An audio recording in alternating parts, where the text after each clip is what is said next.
Fala, torcedor do Verdão, mais um vídeo aqui no canal JP Palmeiras para trazer as últimas informações. Estou trazendo aqui para vocês o Seleção Sport TV, falando tudo sobre o Palmeiras versus Santos, galera. O Verdão consegue uma vitória no seu primeiro clássico do ano, placar de 1-0 com um gol de Alan, galera. O Verdão que está invicto com 2 vitórias em 2 partidas no Campeonato Paulista. Fica aí até o final do vídeo e não se esqueça de deixar aquele like, beleza? Pelo jogo entre Palmeiras e Santos, um clássico que os torcedores estavam muito na expectativa para ver as equipes em campo, justamente porque era o primeiro grande teste, né, para os dois lados em 2026. E a gente viu um Palmeiras que saiu com a vitória por 1-0. Aqui no nosso telaço já está o destaque da partida. O Alan decidiu esse jogo. Ele que com frequência a gente vê que é um jogador decisivo, né? Mais uma vez foi assim nessa partida. O Palmeiras não teve lá uma atuação tão empolgante para sua torcida, mas tem aquele desconto do começo do programa que a gente estava falando, que é férias curtas, né? Pouco descanso, uma pré-temporada também encurtada. E aí, nesse começo de 2026, 2 jogos e 2 vitórias do Palmeiras no estadual. Sim, a equipe do Abel Ferreira está 100%. Não é o fim do mundo, 2 vitórias magras, 2 vitórias por 1-0. Muito pelo contrário. Resultado positivo, 3 pontos, 6 no caso na conta. Mas o Palmeiras ainda tem alguns ajustes, vocês acham, para fazer, minha gente? Todo mundo tem ajuste para fazer nesse começo de ano, minha amiga. Como eu falei, o futebol começou cedo, né? Eu acho que o Palmeiras não descansou plenamente. Tá? A gente está vendo um time que também, né, teve um calendário desgastante em 2025, mas precisa de ajuste, precisa de tempo de bola, precisa treinar mais junto. É natural, gente, é natural que esse começo de temporada, por mais que ele valha muito para as equipes, né, que ele seja importante, que as equipes não estejam jogando o seu melhor futebol. E tá tudo certo, acho que não tem nada de errado nisso. Você teve 2 vitórias seguidas, bem verdade, da equipe do Palmeiras, mas você comparar o Palmeiras que a gente viu no começo, né, no começo desse ano, agora, essas 2 rodadas, com o melhor Palmeiras que a gente viu em 2025, é de uma injustiça tremenda. Por quê? Porque no melhor momento do Palmeiras 2025, a gente estava vendo um time em outra rotação, completamente azeitado, completamente entrosado. E, repito, com outras prioridades, com outro calendário, com outros jogos, com outras urgências. É começo de temporada ainda. Acho que é natural, assim. É natural que precise desses ajustes. Ontem, o fato novo foi essa contusão do Andréas Pereira, que é um jogador muito importante para essa equipe. A gente não sabe, ainda não temos informações sobre quanto tempo vai demorar para o atleta voltar. Ele postou nas redes sociais dele, foi uma informação que surgiu no Taon, de que não é tão preocupante quanto a movimentação no Parecia. Jogo. Ele soltou isso agora pela manhã nas redes sociais. Só que a gente ainda segue... Não tem a confirmação de daqui a pouco ele vai ficar 1, 2 rodadas fora, né? Qual é o tempo? Devemos saber muito em breve. Esse é um período que não te dá nenhuma certeza. Agora, eu acho que, olhando para a Floresta, que é a temporada, uma coisa que o Palmeiras tem que entender é que ele precisa ser superior ao que ele foi nos 2 anos anteriores. Para mim, assim, o trabalho do Abel em 2024 não foi ruim, o trabalho do Abel em 2025 não foi ruim. Mas o trabalho em 2026 tem que ser melhor do que o trabalho de 2024 e 2025. Por quê? Porque, embora eu não considere que os trabalhos de 24 e 25 tenham sido ruins, eles não foram suficientes para o Palmeiras ganhar um título de alcance nacional ou continental, caso da Libertadores. Então, tem que melhorar. Não vai melhorar do primeiro jogo para o segundo jogo, mas vai ter que melhorar na temporada. É aquela velha história, Palmeiras e Cruzeiro começam a temporada assim, ó. Ali está o Flamengo. E eles estão ali, ó, olhando para o Flamengo. O Flamengo está lá em cima, eles estão aqui embaixo. Houve uma época que a temporada do futebol brasileiro começava com o Palmeiras e o Flamengo na mesma prateleira. Você dizia, favorito, Palmeiras, Flamengo. Para mim, hoje, o Flamengo é um favorito isolado em todas as competições, perseguido por Palmeiras e Cruzeiro. Mas ele tem um assento solitário na executiva premium dos favoritos. Tem na executiva premium ou então na top master das executivas, está lá o Flamengo sentado sozinho. Os outros estão atrás. No caso, Palmeiras e Cruzeiro. que esse jogo traz, assim, de lições, de repente, para esse Palmeiras já no começo da temporada, Richarlison? Então, Kelly, eu estou com muita dificuldade de poder observar e, ao mesmo tempo, comentar sobre esse começo de temporada. Porque vale lembrar que eu, quando atleta, um bom tempo atrás, essa época era total prioridade a base de sustentação muscular para você ter uma temporada pelo menos digna de não correr tantos riscos de lesão. Treino com bola? Tinha, mas é uma diferença... Não, há uma diferença muito grande. É nesse ponto que eu quero chegar. Quando você faz um início de temporada, você pode até, e aí tem uma evolução física e científica, que vários treinadores ou preparadores físicos, ele até começa já a temporada com um trabalho com bola. Muito curto, muito rápido, de uma intensidade moderada para baixa, para você ir reacostumando o seu corpo a entender que você vai voltar para uma atividade. Só que quando você vê o time do Palmeiras numa segunda rodada com Murilo, Gomes, Piquerez, Andreas, Veiga e Lopes, que foram os jogadores que jogaram mais jogos o ano passado, nesse momento, o ideal seria essa contenção da parte muscular para você ter uma base para o próximo, né, para o decorrer da temporada. Ah, Rick, mas, quando você trabalha essa parte de contenção, você faz jogos-treinos. Exatamente, jogos-treinos. Onde você pode diminuir a sua intensidade, onde você pode entrar e sair a hora que você quiser. Você pode trocar 6, 7, 8 jogadores. Porque são sem limite de substituições. Entendeu? E tem um aditivo que é o mais importante. Não vale 3 pontos. Não. Então você perdeu um jogo-treino, você vai no outro dia de manhã, observa o que você treinou. Peraí, a Belly precisa melhorar nisso, a Kelly nisso, o PC junto com a Belly tem que fazer mais isso. Só que a gente está falando de um campeonato paulista, que você bem salientou, que daqui a pouco um clube grande desse, não é o caso do Palmeiras que venceu as duas, pode se complicar e estar perto de um rebaixamento. E aí? Qual que é a sequência desse planejamento dessa equipe que foi forçada, porque ela foi forçada, a ter uma interrupção no começo da sua pré-temporada, porque você tem que pensar como instituição, porque você precisa de conquistar pontos. E às vezes só a base não vai conseguir, como a gente está vendo o Flamengo, tendo dificuldade, só com os meninos do Sub-20, 2 jogos, 1 ponto só. Então, essa é a minha preocupação. Não dá para eu ficar avaliando a parte técnica no Gustavo Gomes, gente. Ele acabou de voltar de férias, é o que a Belly falou. Se eu estou me reacostumando a entender o futebol, imagine esses caras. A jogar. O Abel Ferreira, ele até deu uma declaração dizendo que a expectativa, né, de que a condição física ideal dos jogadores, ela apareça em fevereiro. Justamente por isso. E eu estava me lembrando, enquanto você falava, Richarlison, de quando a gente ia nos treinos abertos, acompanhar a pré-temporada das equipes, algumas equipes viajavam para fazer a sua pré-temporada de um jeito mais reservado. No Rio iam para Vassouras, Valença, Miguel Pereira. Às vezes tinha 3 períodos. Isso, é isso que eu ia dizer. Exatamente esse meu ponto. A gente via no campo todo o departamento físico mobilizado fazendo treino de força, tinha peso, né? Tinha um treino de intensidade, ainda às vezes era menos com bola, justamente focado no fortalecimento muscular. Vou fazer até uma comparação que é um pouco até meio esdrúxula, vamos dizer assim. É a mesma coisa se você for construir um prédio. Se você não fizer um alicerce bom, a hora que você chegar no 15º andar, que é lá, vai cair. Ele vai ficar torto, ou ele vai cair, ele vai ter possibilidade de um vento forte abalar as estruturas. É a mesma coisa o jogador de futebol. Ele precisa de uma pré-temporada feita corretamente. Por que a gente fala, quando vem jogadores de outras ligas, que não é tão competitiva quanto a brasileira, por causa do nosso calendário, a gente fala, precisa de uma adaptação. Ele não está numa velocidade igual que aquele...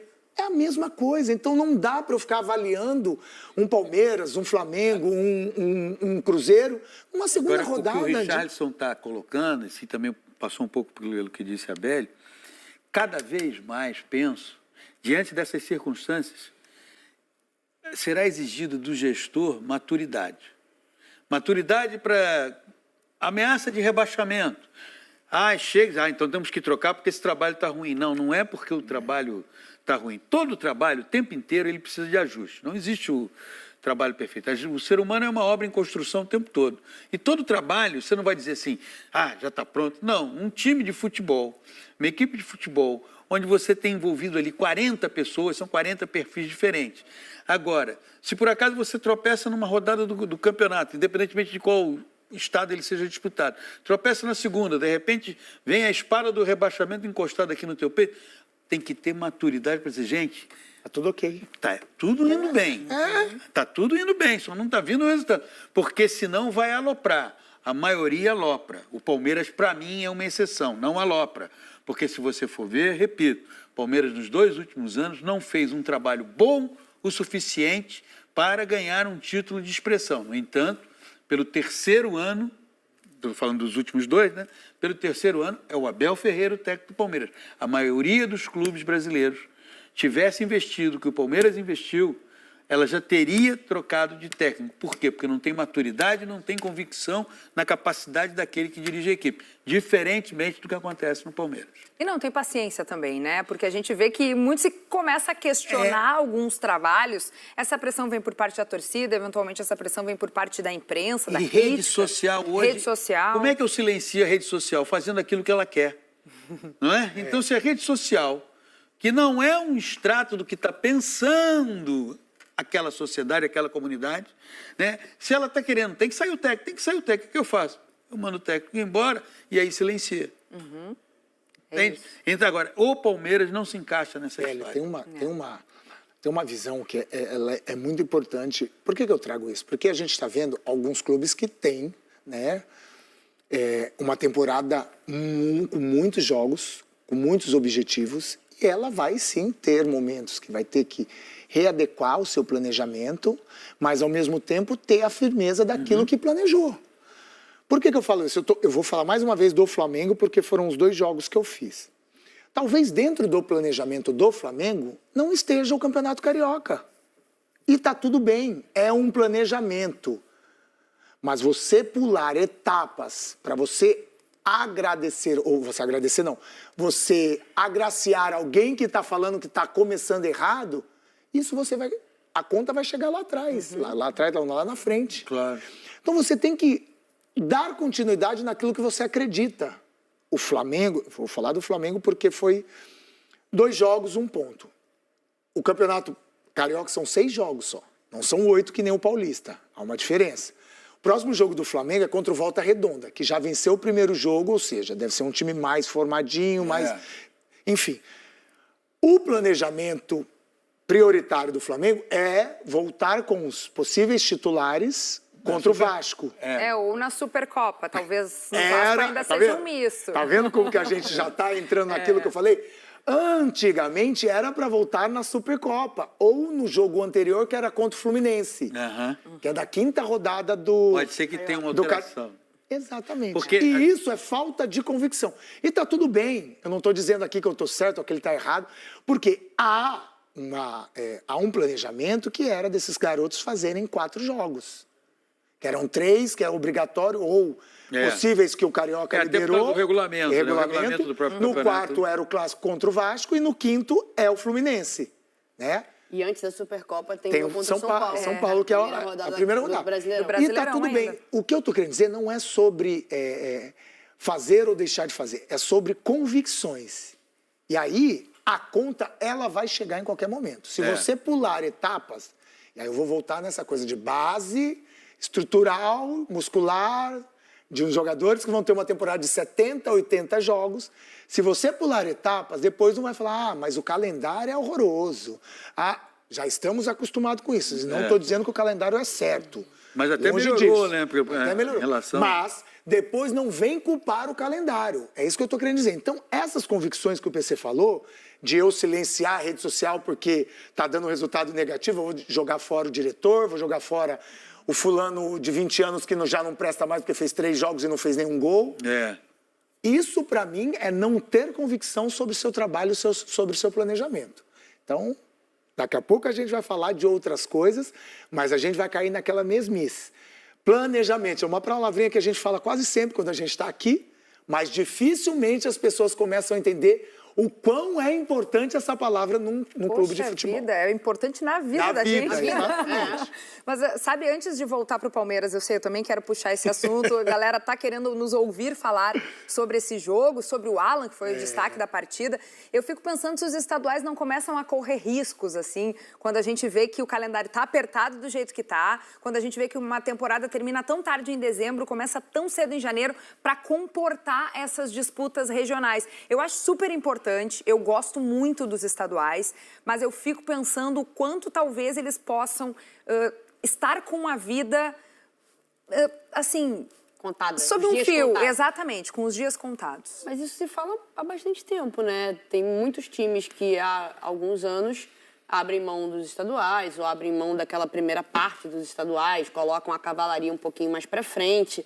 É um debate que volta e meia aparece. Volta e meia aparece. Só que você também tem o outro lado dos estaduais. Exatamente. Né? Por exemplo, aqui especificamente, olhando para o nosso telão, a gente está falando de Palmeiras e Santos. Duas equipes da Série A. Né? O Campeonato Paulista tem 6 times de Série A. São esses dois, Corinthians e São Paulo, Mirassol e Red Bull Bragantino. São 6 times de Série A.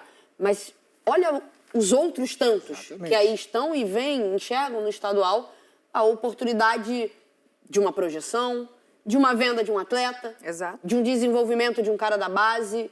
Então, você tem os dois lados dessa moeda, né? Eu acho que existe uma tendência, sim, das equipes de mais investimento, delas não darem tanta prioridade assim aos estaduais. Eu acho que isso acontece, mas é aquilo, você vai correr o risco de ser rebaixado no campeonato estadual, que não vale tanto. Olha o peso disso, né?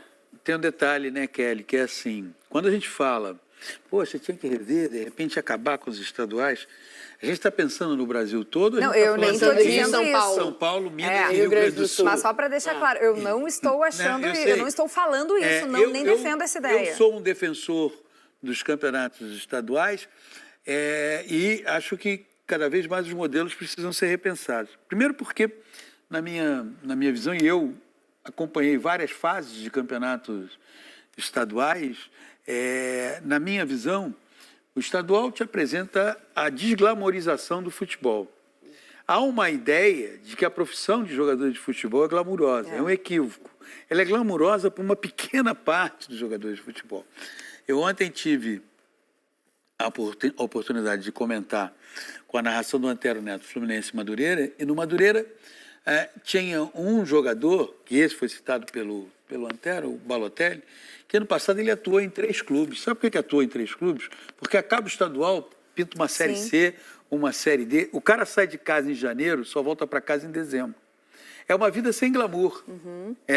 O salário não é a grande coisa. Então, o estadual faz parte dessa construção, dessa existência. Quando a gente fala de um Alan, de um Palmeiras e Santos, a gente está falando da pequena bolha que habita a grande bolha do futebol, que aí desfruta de privilégios.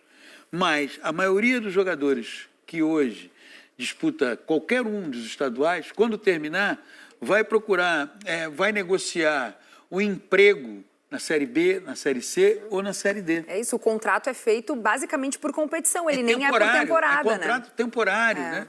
Então, a presença dos estaduais, que eu já vi com relevâncias de títulos, você vem do Rio Grande do Sul, quando o Internacional quebrou a sequência do Grêmio, de estaduais, aquilo teve um significado, né?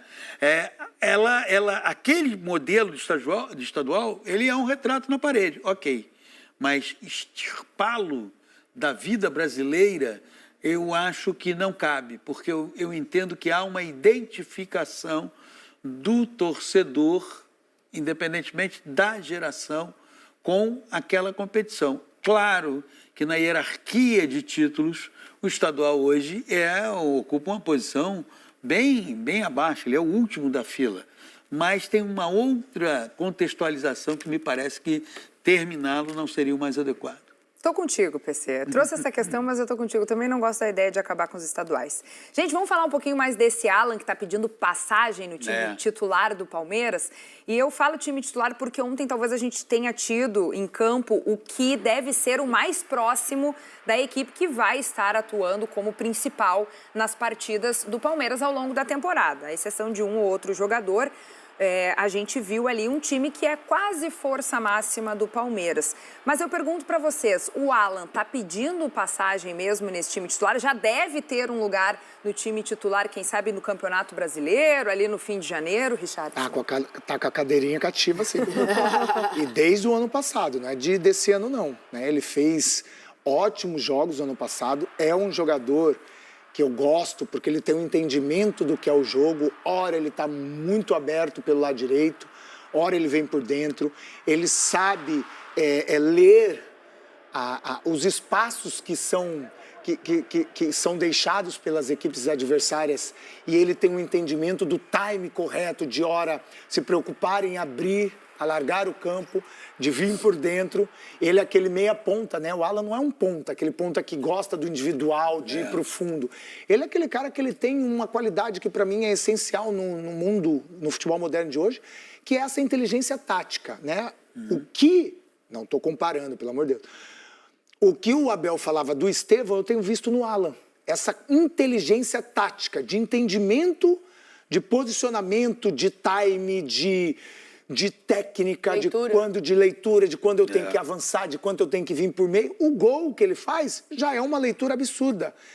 Ele não é impressionante, ele não carrega a bola. Ele vê o espaço formado para o ataque do Flaco Lopes, ele dá um passe que não é fácil, porque é um passe longo, então ele tem que ter o time do passe para a bola não sair, para não chegar com menos força, enfim. E mesmo assim, ele tem a ambição de dar continuidade na jogada, não só, eu toquei PC, deixa o PC, vai resolver. O problema dele agora. Ele faz a continuidade, que é o que tem que fazer, né, com muita propriedade, e recebe um passe de um outro jogador que, aparentemente, parece que o puxão de cabelo do seu Abel já está dando resultado, que era a questão do Flaco tá sendo muito fominha no final da temporada, de pensar muito só nele. Ele faz um passe de quem é um cara que está entendendo, que precisa também ser parceirinho do coleguinha. Então, assim, é um Alan que eu gosto muito, é um jogador que me enche os olhos, é um cara que tem um potencial muito grande, jovem jogador, olha lá, a gente está vendo, olha lá, ele não para, ele não para. Ele dá continuidade e é premiado. Então, esse é o prêmio dele, ser ambicioso. E eu gosto muito dessa palavra quando o PC usa, e usa quase sempre quando um jogador de lado, ele para de tocar para trás, ele sempre está olhando para frente. Essa ambição o jogador tem que ter. A ambição é uma coisa que você tem que ter na vida.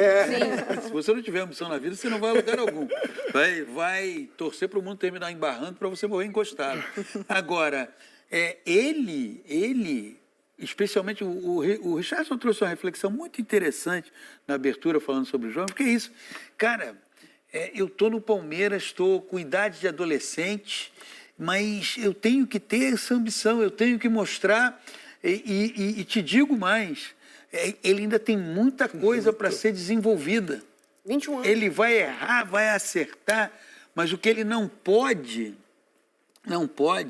é perder essa ambição de ser o tempo todo objetivo. Uma das coisas, não sei se o Belli, Richard, se você se incomoda vocês, como incomoda a mim. Uma das coisas mais irritantes que existe num jogo de futebol é aquele que atua pelo lado, recebe a bola, ele levanta a cabeça, mas já olhando para trás, para dar no lateral, para dar no jogador de meio de campo, e aí você pensa assim, mas ele vai se projetar para dizer, olha, eu estou tocando a bola para você aqui, mas eu estou te criando uma opção para você. Não, ele toca e fica dizendo, agora é com você, não é mais comigo. Isso é uma... E sabe o que aconteceu?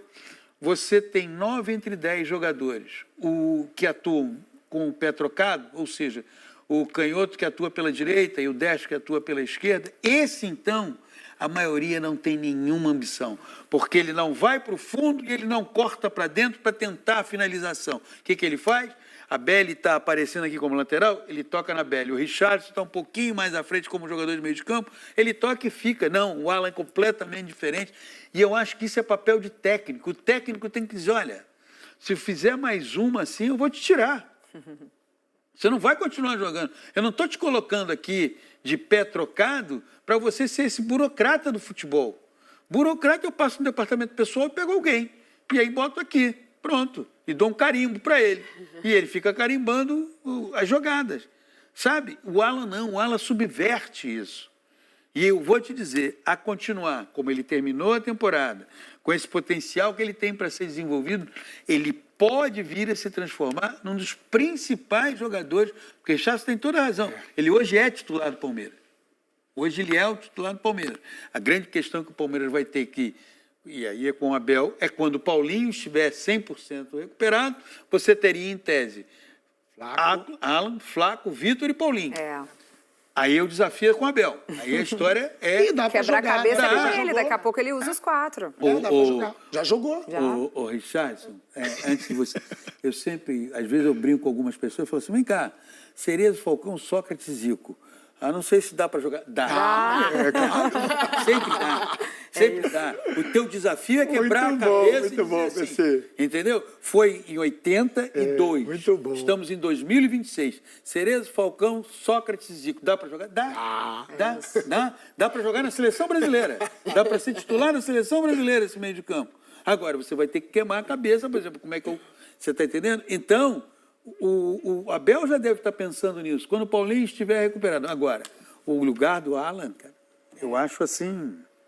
Previsão de recuperação aí do Paulinho é agora em fevereiro já começar a ficar à disposição do técnico Abel. A gente está vendo, enquanto isso, o elenco atual do Palmeiras. Justamente para a gente falar sobre isso, né? A gente está vendo ali as opções que ele tem para o ataque, o Abel, que se vire com esse quebra-cabeça que ele vai ter que montar. Mas no ano passado ele encontrou essa dupla que em algum momento ele disse que não ia jogar junto, que é o Vitor Roque e o Flaco Lopes. Eles acabaram jogando, fazendo um super sucesso.